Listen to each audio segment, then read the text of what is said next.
ওই পাগল, লিফট বন্ধ করিস না। বলুন ম্যাম, আপনার কাকে বাগাতে হবে? একটা বুড়োর সাথে আমার বিয়েটা ভেঙে দিন। আচ্ছা ঠিক আছে ম্যাম, কাজ হয়ে যাবে। বন্ধুরা, আমার কাজ হচ্ছে মানুষের সম্পর্ক ভেঙে দেওয়া।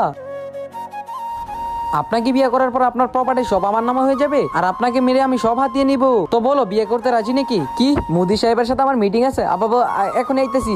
আচ্ছা ঠিক আছে ম্যাডাম, আমাকে মিটিংয়ে যেতে হবে। জানেন, আমার মেকআপের খরচ মাসে 30 লাখ টাকা। যাকে আমি বিয়ে করবো তার কাছ থেকেই টাকা নিবো। কি বলছো ভাই, আমার গার্লফ্রেন্ড পেয়ে গেছো? মাফ করবেন ম্যাম, আমি আপনাকে বিয়ে করতে পারবো না।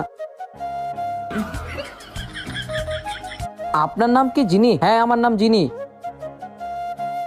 আরে এই ছেলেটা কত সুন্দর, মন চায় ওকে বিয়ে করে ফেলি। কি ভাবছেন আপনি? না কিছু না। না, আমাকে এই ছেলেটার উপর ইমপ্রেস হলে চলবে না, আমার কাছে আমাকে করতে হবে। আমি টাটা কোম্পানির মালিক। কি টাটা কোম্পানির মালিক? আপনি কি আমাকে চিনেন? না, চিনি না। আপনি যদি আমাকে বিয়ে করতে চান তাহলে আমাকে 100 কোটি টাকা যৌতুক দিতে হবে। বন্ধুরা, পার্ট 2 তে কি হয়? পার্ট 2 থেকে এই মেয়েটা এই ছেলেটার সাথে বিয়ে ভাঙতে